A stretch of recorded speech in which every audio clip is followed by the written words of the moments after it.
सबको राम राम।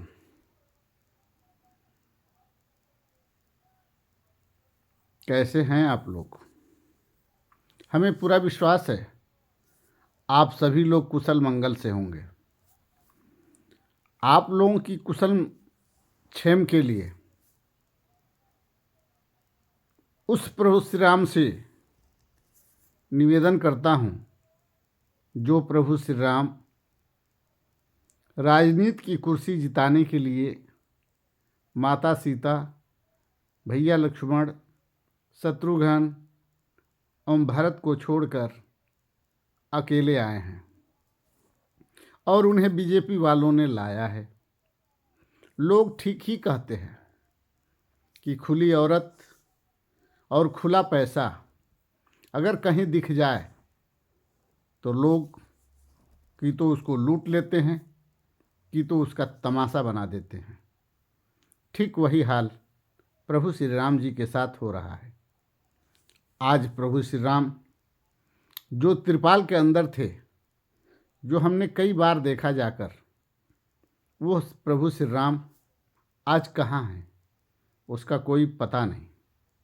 एक नए प्रभु श्री राम को बनवाया गया और बनाने वाले अरुण योगी राज को पत्रकारिता के माध्यम से ढिढोरा पीट पीट कर प्रचारित किया जा रहा है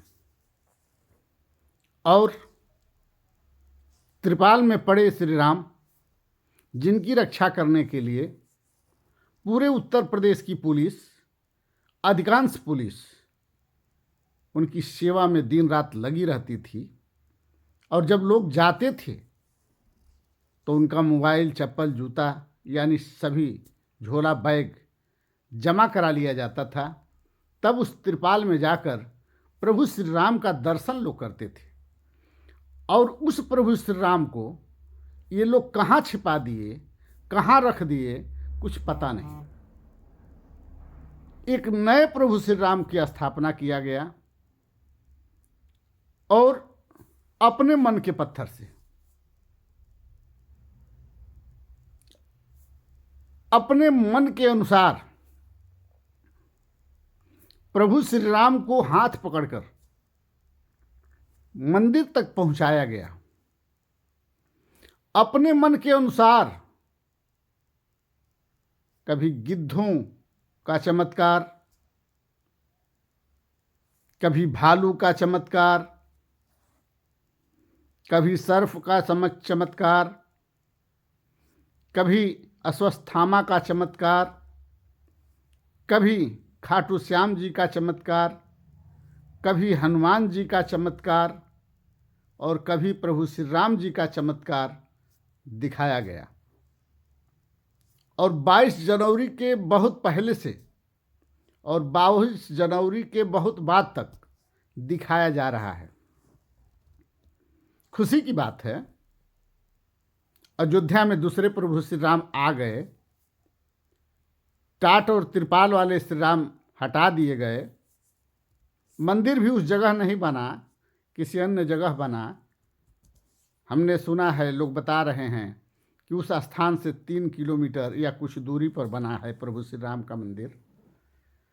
लोगों ने यह भी बताया कि 7.5 करोड़ का एक दीपक बना था जिसमें विस्फोट हो गया, आग लग गई, जिसके चलते कुछ नुकसान भी हुआ। पैसे का, धन का इस तरह से दुरुपयोग, प्रभु श्री राम के नाम का इस तरह से दुरुपयोग क्या सहने योग्य है?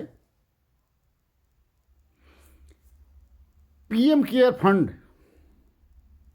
कोरोना काल में पूरे देश के लोगों ने जो मदद के नाम पर पैसा दिया, उसका क्या हुआ किसी को पता है?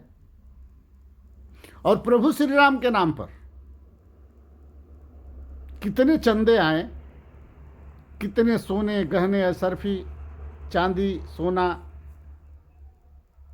का किसी को पता है?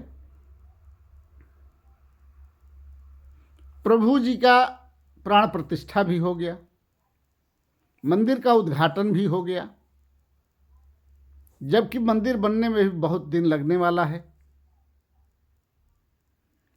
हमारे कहने का तात्पर्य ये है, क्या सरकार के पास कोई मुद्दा नहीं है 2024 जीतने के लिए? क्या एक प्रभु श्री राम ही बचे हैं कि कभी उनके सिर पर खड़े होकर, कभी उनकी अंगुली पकड़कर, कभी किसी तरह कभी किसी तरह से उनको मंदिर तक पहुंचाने का प्रयास किया गया? और जो हमारे रामानंद सागर जी के रामायण में प्रभु श्री राम, अरुण गोयल जी और माननीय लक्ष्मण जी और सीता जी रोल की थी, उनको दर्शन तक नहीं मिला, जिससे उनको तकलीफ हुआ। भीड़ इतनी थी कि राम का दर्शन प्रभु श्री राम नहीं कर पाए, प्रभु श्री राम का दर्शन श्री राम नहीं कर पाए। तरह तरह की बातों को सुनने के बाद तरह तरह के मन में एक सवाल आता है, और सवाल ये आता है कि हम सब 5 वर्ष देते हैं प्रधानमंत्री को, मुख्यमंत्री को, सांसद को, विधायक को, चेयरमैन को, प्रधान को, सभासद को, तमाम लोगों को कि हमारे देश में कुछ काम होगा, समाज के हित में कुछ काम होगा, देश के हित में कुछ काम होगा, शिक्षा, चिकित्सा, न्याय के हित में कुछ काम होगा, रोड खंजा बनेंगे, लोगों को सुकून और सुख मिलेगा, शांति का अनुभव होगा। लेकिन क्या कुछ मिला? तरह तरह के वादे किए गए और तरह तरह के बातों में लोगों को उलझाया गया। जब कोई सवाल पूछता है तो कभी कोई काम, कभी कोई काम, कभी कोई काम करके लोगों को मोटिवेट कर दिया जाता है। तो लोगों का जो मन है वो रोजगार की तरफ से हटकर उसके तरफ लग जाता है, महंगाई की तरफ से हटकर उसके तरफ लग जाता है, बलात्कार की तरफ से हटकर उसके तरफ लग जाता है, शिक्षा, चिकित्सा, न्याय की तरफ से हटकर उसके तरफ लग जाता है।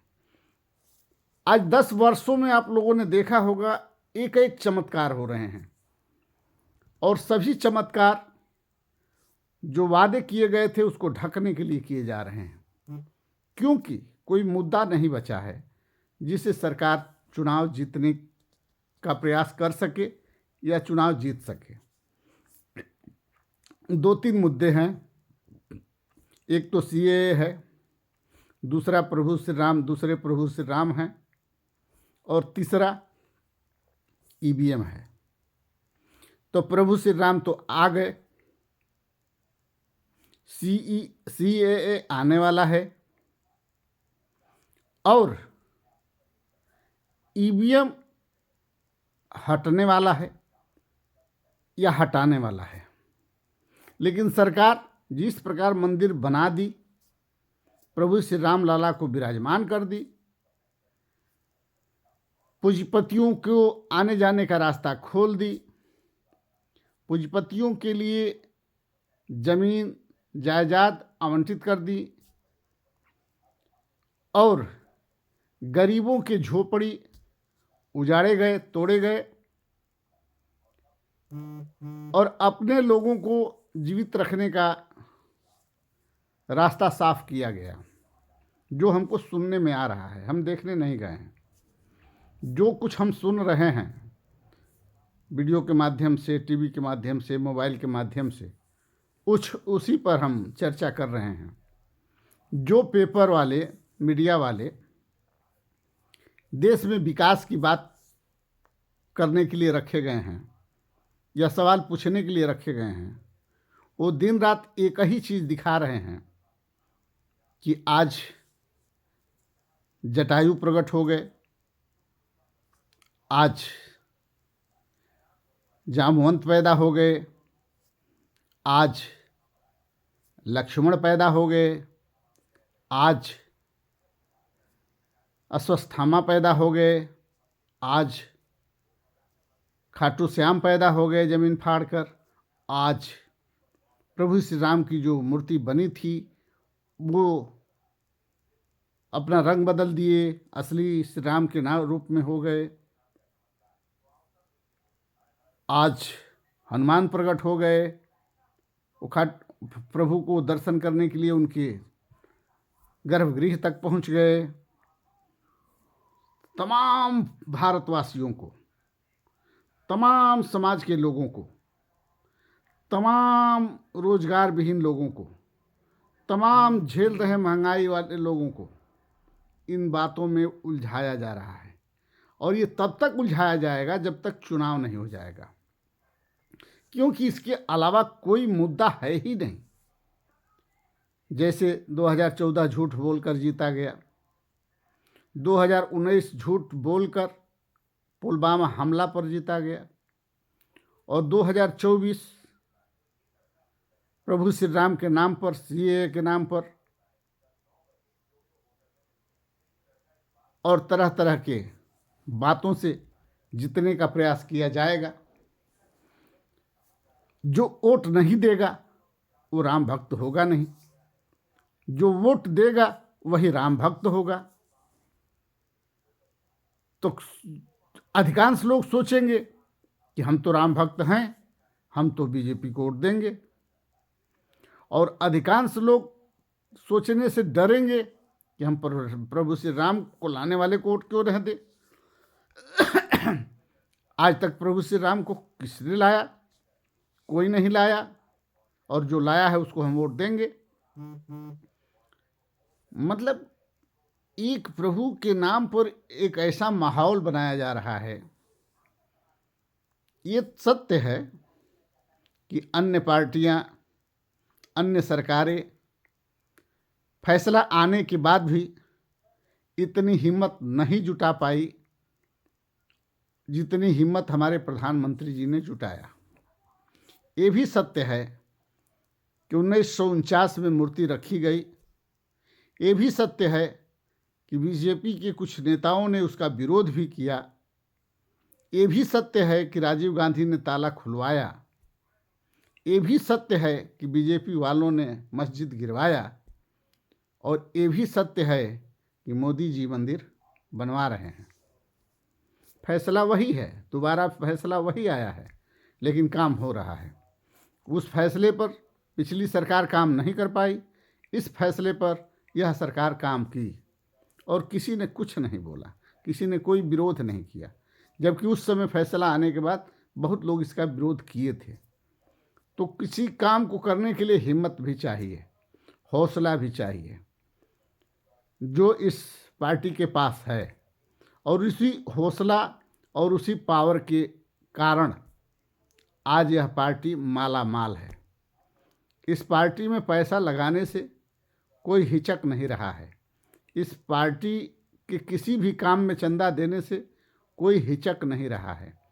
दिल खोल कर लोग चंदा दे रहे हैं, दिल खोल कर लोग दान कर रहे हैं। ये कि तो उनके भाग्य की बात है, कि तो उनके हिम्मत की बात है, कि तो उनके आत्मबल की बात है। तमाम अड़चने आने के बाद भी उन्होंने जो सोचा वो किया। बस काबू पर काबू क्या नहीं किया?